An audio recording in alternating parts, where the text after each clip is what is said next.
Okay, we're going to start our interview, and I'm going to be interviewing Millie Frazier, and this is Leela Pancake. And we've known each other for about 40 years and had a wonderful relationship, so I'm excited and enthusiastic about interviewing Millie. So we're going to start off with a few questions here. Okay, Millie, when and where were you born? 2 blocks south of here, May 23rd, 1915. May 23rd, 1915. I'll And soon be 86. oh my, Millie, you look so nice and young. You really do. And just 2 blocks south of me on 6th Street. In the front bedroom. How interesting. Which side of the street? Oh, on the west side. On the west side. Next door to Dr. Mitchell and his family. Oh, In yeah. fact, Dr. George and I, our mothers put us in the same, we always laugh and say that he's the first boy I ever went buggy riding with. Baby buggy riding, that is. Because he was just a little over a year older. Well, the mothers used to drive buggies. Oh, well, this was Oh. pushing baby buggy. My mother had a buggy with a very nice horse that was her very own that she took her children to town in. My mother's good friend drove, they used, buggy, they used to drive to Terre Haute. Okay. Now, if you can speak up just a little bit, it might help. Yeah. Who were your parents and siblings? My father was C.C. Carroll, and my mother was Ruby M. Carroll. They came here when my brother was, I think, 2 years old. They came from northwestern Pennsylvania. Dad came to work for the Ohio Oil Company. Oh, a lot of people did come to Oh, work. yes. Did you have brothers and sisters? Just one brother, 8 years older, And what was his name? Frederick. Frederick. Mildred and Frederick. Well, that's interesting. Okay, when and where were you married? In March, the latter part of March 1941, in the First Methodist Church in Marshall. And you were married to? Oh, Garber Frazier, Mm-hmm. who was born in Edgar County. But he at that time, did he at that time live south of town too? His mother? No, they lived in town on Spruce Street, next door to the Christian church, parsonage.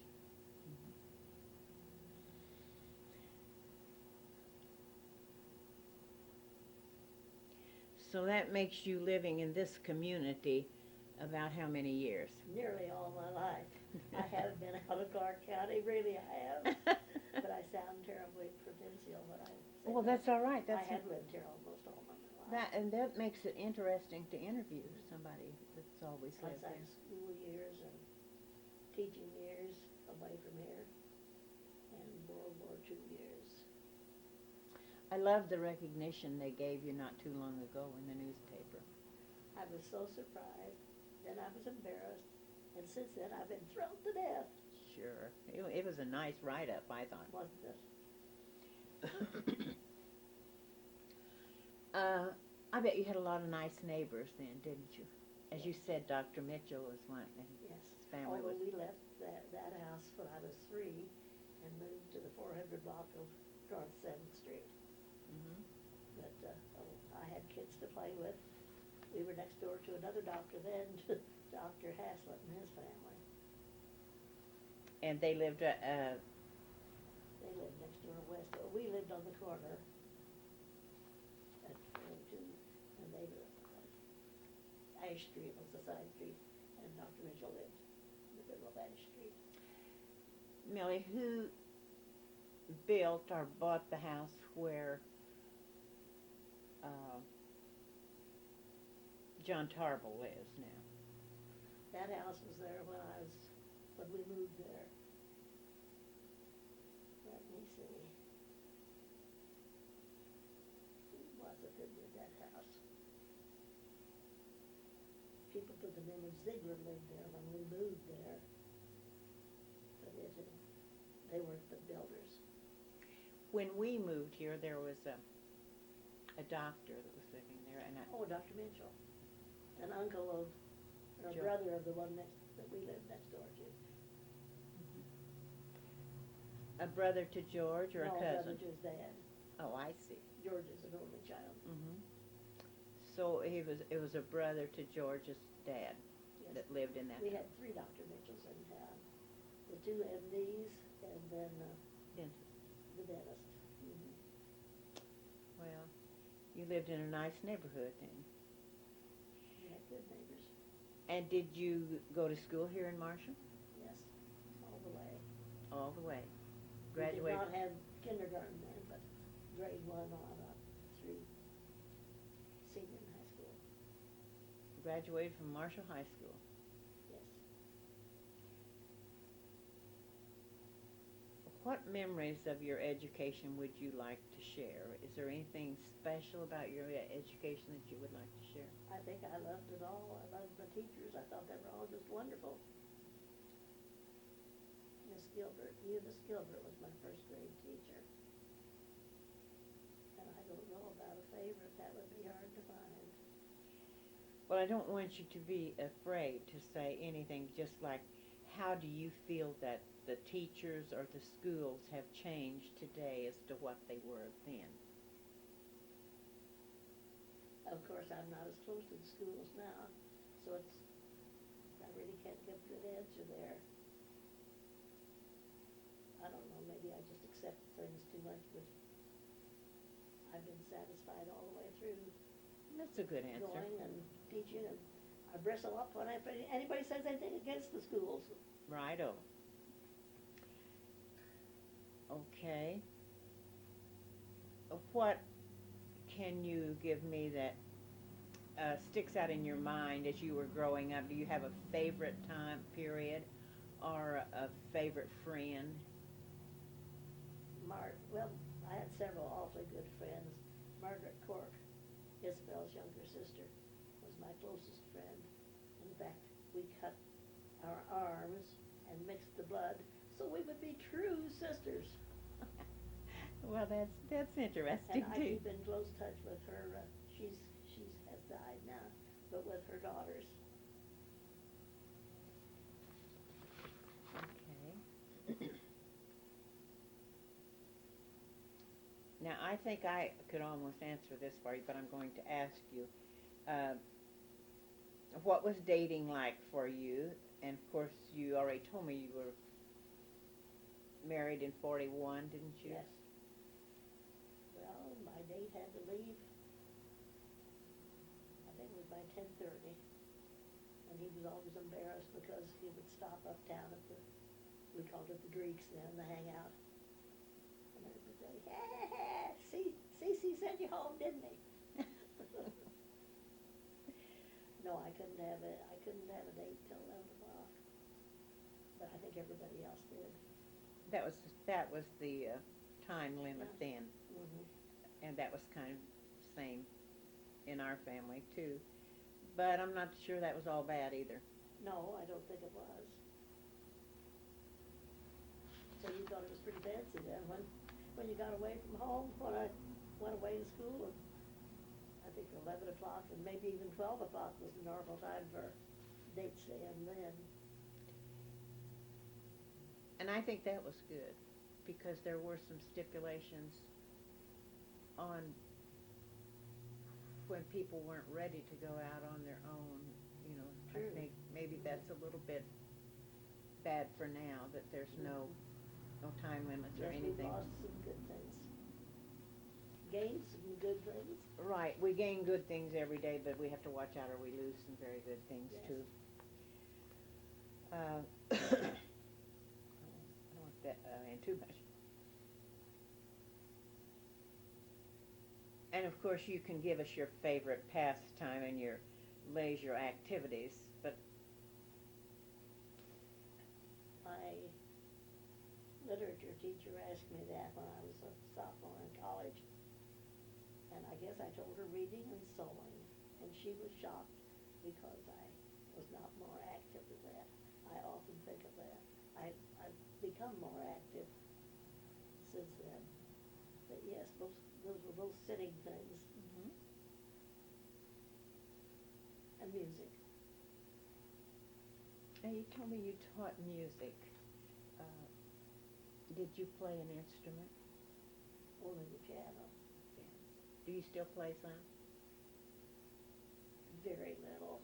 My right arm is not very workable.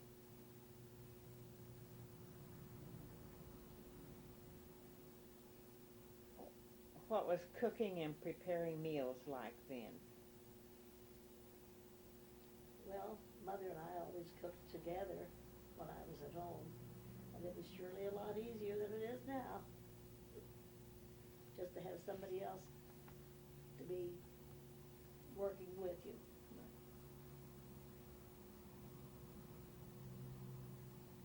Did you know of something that your family enjoyed on a regular basis, some foods?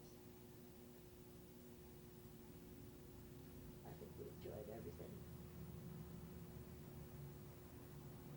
I bet you could tell me, though, of something when you came home from school, something that if you could smell it cooking, that you really liked to smell cooking when you got home from school. I loved spaghetti. And of course, pumpkin pie was my favorite winter dessert, as was strawberry shortcake in the summertime. Mhm. We loved custards and soft things like that in our family. We all did. And we used to eat over at the pastel room at the Terrefield House fairly often. I remember when we were there at noontime, Dad would always ask, after he ordered his meal, he would say, "Do you have any custard left, or pudding, any pudding left from yesterday?" Because they would sometimes have one left over. Uh-huh.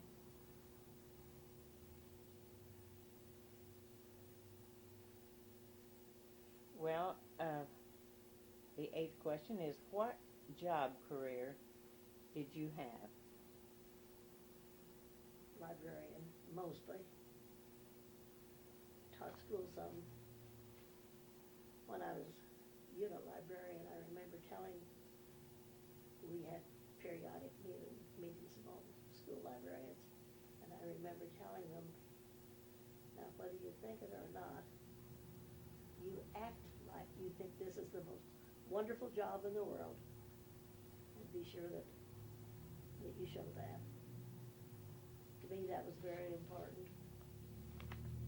Well, you had quite an impression on the children, because when I think I can put this in, I'm not supposed to do a lot, but when I told my son Ron, who is now 47 years old, and Mildred has a son his age, when I told him who was coming in, he says, "Oh, it'll be so nice to see her." He said, "I haven't seen her in so long." And Bless his I heart. thought that was just great for him to, because Makes me very happy. I remember you and I went to a play together where our boys were in it, some grade they were in, and I remember Ron had a part in that little play and your son had a part, and we went together. I don't know if you remember that or not. No, I don't offhand. It was out at the high school cafeteria. So we decided at school we would go see Our kids. our kids in this little play, and it seems as if it was Dolores Maurer, Mrs. Hack, or somebody in about the 5th grade, but that's about the grade they were in when they were doing it. What historical events stand out in your mind? Now this can be local, national, or worldwide.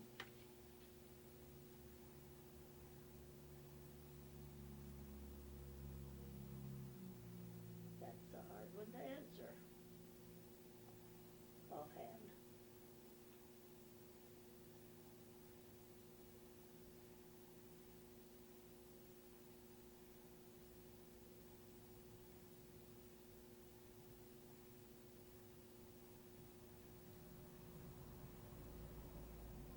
There's been so many things in the last few. Yes.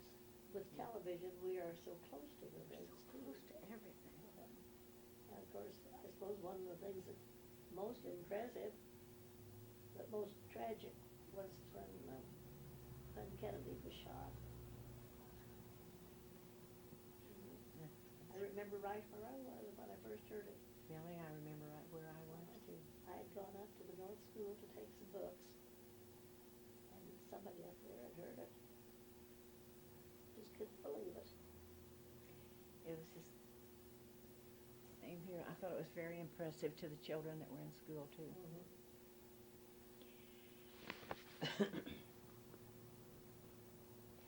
There have been so many conveniences that have come about since you and I have come up through life. And I don't know of which one I could truly say, but the conveniences enjoyed most by your family would be telephone, phonograph, toilet, railroad, or so forth. Can you think of one convenience probably that has brought more enjoyment to the family? I would say radio. Of course, I'm kind of going on my own feelings. That's okay. But for things overall, Kleenex and nylons. All of those are wonderful. Yeah. And I remember before we had them. Well, and then draft. Do you remember draft dishwashing and food washing? Yes. Like that? I thought that was wonderful. Made your hands feel so good. Yeah, I was in college, and they put little sample boxes of draft at every room. I remember that so well, and I don't think I could make it without Kleenex. There's going to be just a few questions I'm going to put in here because you've lived here so long and everything.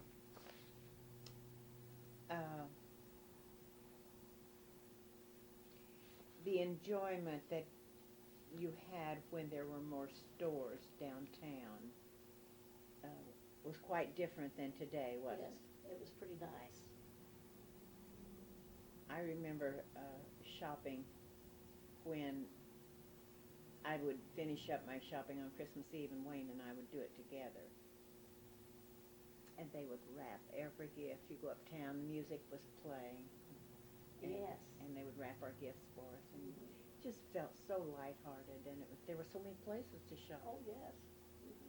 And now we have nothing to shop from And downtown. specialty stores. Yes. Remember the Allison sisters on the west side of the square? You went there to have your hem stitching done. Where did you enjoy going to eat most in the downtown area? Oh, when I was a child, probably Mel's Cafe or Lycan's Restaurant. And then in the early days, in my early days, Lycan's had an inn out north of town on Illinois 1. Lycans. Now that's a new name. Lycan, yes. Mrs. Lycan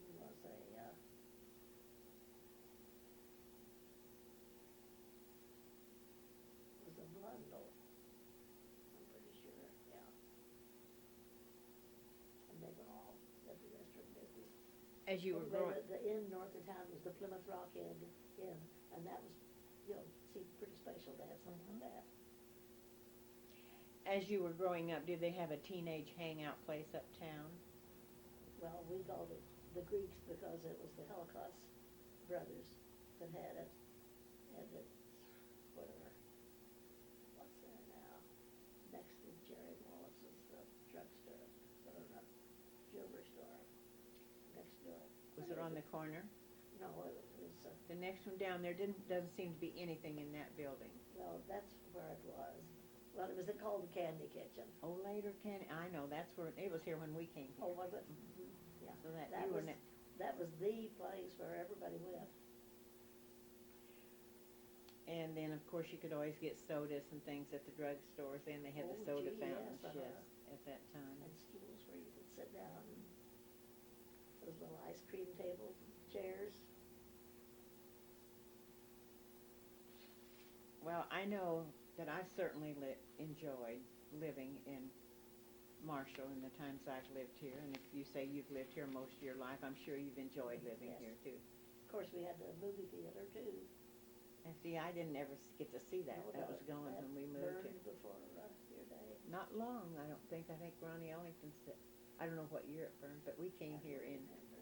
60. So I'm not sure when it burned, but That book burned before Garber never married. it did. I'm sure it was. Well, Ronnie Ellington can always tell me what it looked like. I said I wish they'd start another one. I do too, yes. I like to go to the movie theater. If you went to Terre Haute, did you usually drive or did you take public transportation? In the early days, when I was little, we went on the train, and Rector's bus service picked us up, I suppose by the telephone, told, picks up in the morning and takes us out to the station north of town. And we arrived in Terre Haute in the large Union Station, and they had a dining room there, and I remember it seemed as though the napkins, white linen napkins, were at least a yard square. Where We was didn't Union need Station located in Terre Haute? Oh, gosh, north On Wabash? north 8th, probably. Okay. And I would judge at least 6 blocks north of Wabash. I know. I don't know what's. Then you would spend the day and then catch the train I'd back. come home in the Bob. They always call that night train the Bob. The night train was the Bob. Bob. I suppose it was bobtailed, I don't know. And Mr. Rector with his bus, you know, it was long from front to back with red plush seats. He'd be there to pick people up, deliver them to their homes.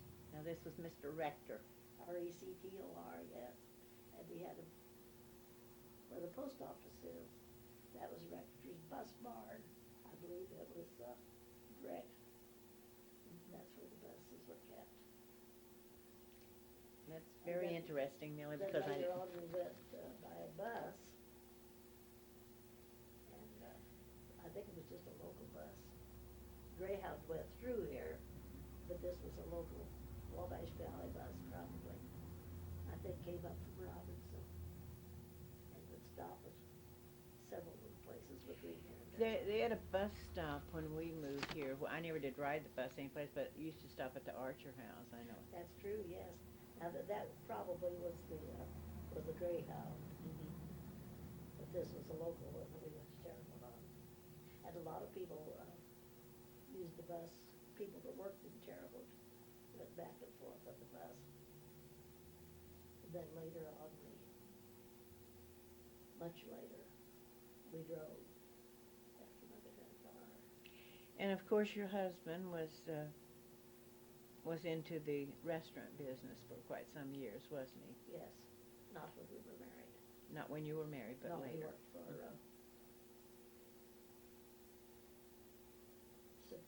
Seconi Vacuum Petroleum Company, or Magnolia. Yeah, Magnolia was the part that they was with. And the name of his cafe was the Colonial Kitchen. I loved eating there too. I thought it was. I always thought that they kept very neat and and I was disappointed in later years when it, wasn't kept up that well after Eden went out. But Thank you. It seemed the place to go when I came here if we wanted I'll to. tell them, they'll be pleased. Plus, many teachers' meetings were held there, and I thought it was That's very true, nice they when were. we would go there. Well, Millie, I want to thank you for the information you have given us, and there's going to be many people, your students, and people that know you that are going to be interested in this and be checking it out to listen to it. But it will be placed in the public library for those who would like to listen to it, and your name will be on this tape. And I want to thank you very much for coming and letting me interview you. It's been a pleasure to visit with you, Leila. And time flies, doesn't it? But it doesn't does. seem like But it's fun to be reminded of It things is. in the past. There was one other thing I wanted to ask. Do you still go to the Methodist? Are you still a member of the? You don't go there No, to I'm the church. Unitarian. Unitarian I go to church in Terre Haute. in Terre Haute. That's interesting too. I didn't know that. But I want to thank you again. It's been my pleasure to Yeah. interview you. Thank you.